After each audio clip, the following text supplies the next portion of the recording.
বিতর্কে হুমায়ুন কবির।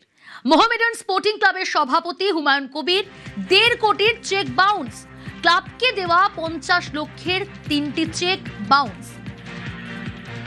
এবার cheque bounce বিতর্কে হুমায়ুন কবির। মোহামেডান স্পোর্টিং ক্লাবের সভাপতি হুমায়ুন কবির 1.5 কোটির চেক বাউন্স, ক্লাবকে দেওয়া 50 লক্ষের 3টি চেক বাউন্স। ইরন রয়েছে আমার সঙ্গে। ইরন, যে অভিযোগ সামনে এলো, যে বিতর্ক তৈরি হলো হুমায়ুন কবিরকে ঘিরে, হুমায়ুন কবিরের বক্তব্য, দাবি কি? দেখো, ঘটনা হচ্ছে মোহামেডান ক্লাব তারা আর্থিক সমস্যা বেশ কয়েক বছর ধরেই ভুগছে।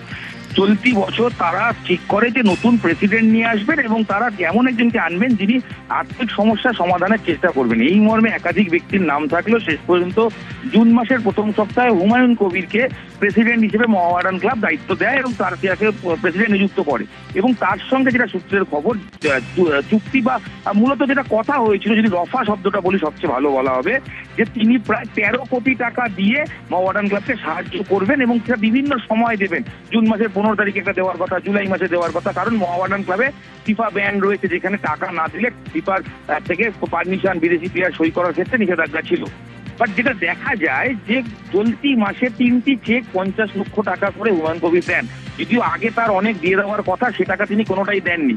17, 20 এবং 30 অর্থাৎ আজকে 3টি জুলাই মাসের চেক দেওয়া হয় এবং ক্লাবের তরফ থেকে যেটা জানা গেছে, ব্যাংক স্পষ্টভাবে ক্লাবকে জানিয়েছে যে অ্যাকাউন্ট থেকে চেক দেওয়া হয়েছে সেই অ্যাকাউন্টে কোনো টাকাই নেই, অর্থাৎ চেক বাউন্স করেছে।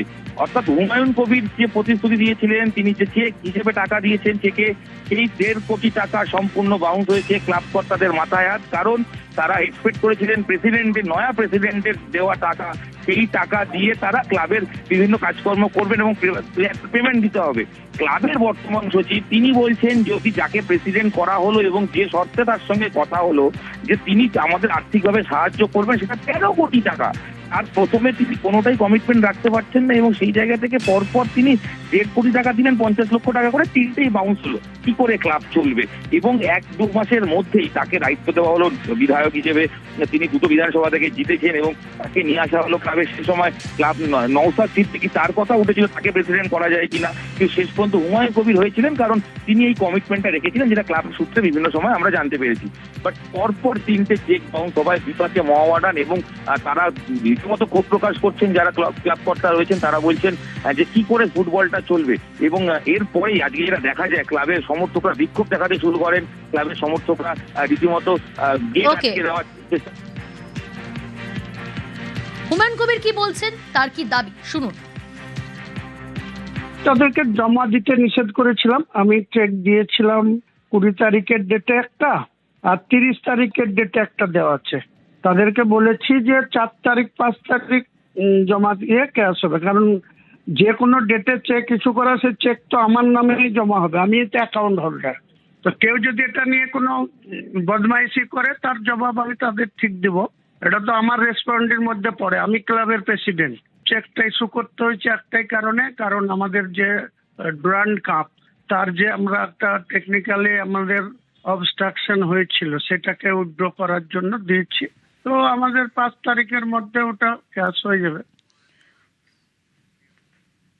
জমি ফিরে পেল কলকাতা বিশ্ববিদ্যালয়। নয়াবাদে প্রায় 11 বিঘা জমি ফেরত। কলকাতা পুরসভার 109 নম্বর ওয়ার্ডে জমি পায় সিইউ। 2007 সালে সরকার জমি দেয় বিশ্ববিদ্যালয়কে। বহুদিন আগে জমির দখল নেন এক ডেভেলপার। চাষিদের সম্মতিতে জমি বিক্রিও করা হয়। ডেভেলপারের সাথে কর্তৃপক্ষ কোনো যোগাযোগ করেনি। জমির মালিকানা নিয়ে মামলা হয় আদালতে। জমি শিক্ষার কাজে লাগালে আপত্তি নেই স্থানীয়দের। 15 পরিবারকে পুনর্বাসনের দাবি।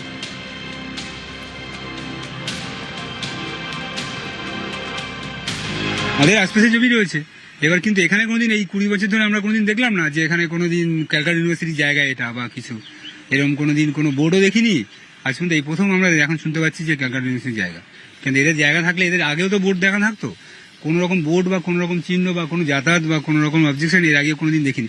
আজকে এই যে এই বাড়িগুলো যেগুলো হয়েছে, এখানে প্রায় 15-20 বছর ধরে এই বাড়িগুলো হয়েছে। অনেক বড় বড় বাড়ি তৈরি হয়ে গেছে। সেই সময় কোনোদিন অবজেকশন আসেনি এবং সেটা এলাকার সবাই জানতো। আমাদের বিএলআরও আছে, আমাদের যাদের কাছ থেকে আমাদের এগুলো কেনা রয়েছে, যে সমস্ত যারা বিক্রি করেছেন, তাদের কাছ থেকে আমরা দেখবো তাদের কাছে কি কি কাগজ আছে। যেখানে গেলে ঠিক হয় সেটা আমাদের ঠিক করবে সবাই।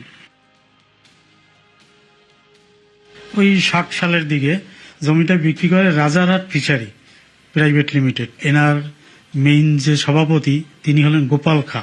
উনি বললেন যে তোমরা নিতে পারো, তবে আমাদের টাকা হলেই আমরা সই করে দেব।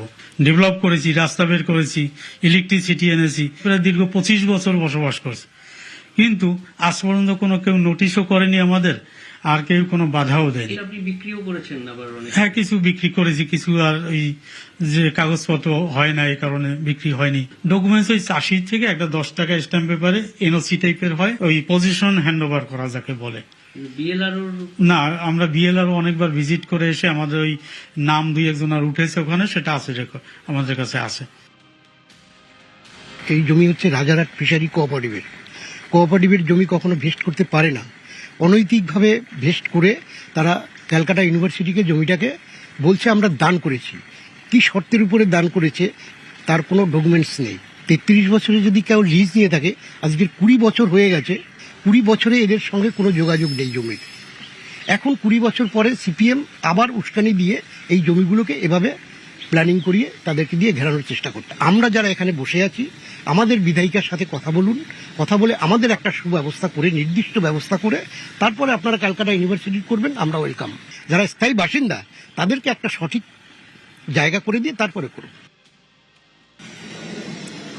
প্রায় 19 বছর আগের কথা, কলকাতা বিশ্ববিদ্যালয়কে জমি দিয়েছিল রাজ্য সরকার।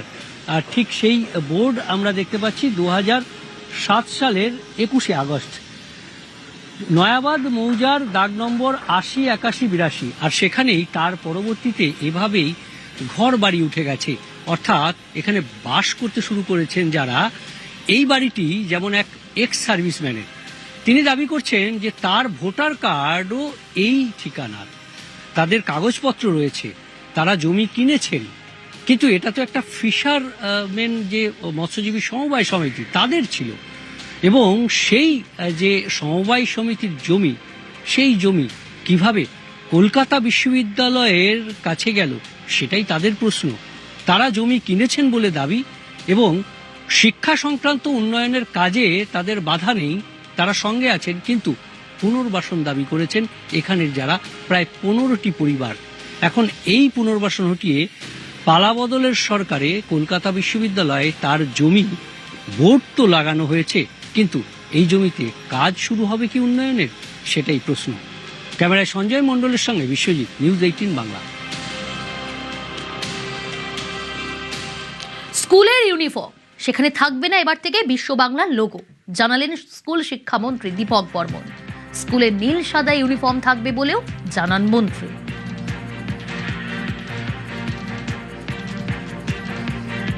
বিশ্ব বাংলার লোগো দিয়ে নীল সাদা ইউনিফর্ম, সেটা যদি কেউ রাখতে চায় সেটা রাখতে পারে না, ওটা নীল সাদাটা রাখতে পারবে, বিশ্ব বাংলার যে লোগো আছে সেটি থাকবে না, বিশ্ব বাংলা থাকবে না। নীল সাদা অবশ্যই থাকতে পারে। আমি যে স্কুলের শিক্ষক ছিলাম, আমার স্কুলে বরাবরই নীল সাদা কালারের ছিল, ওই স্কুল ইউনিফর্ম ছিল। হ্যাঁ, নীল সাদাই ছিল, টিল নাও নীল সাদাই আছে।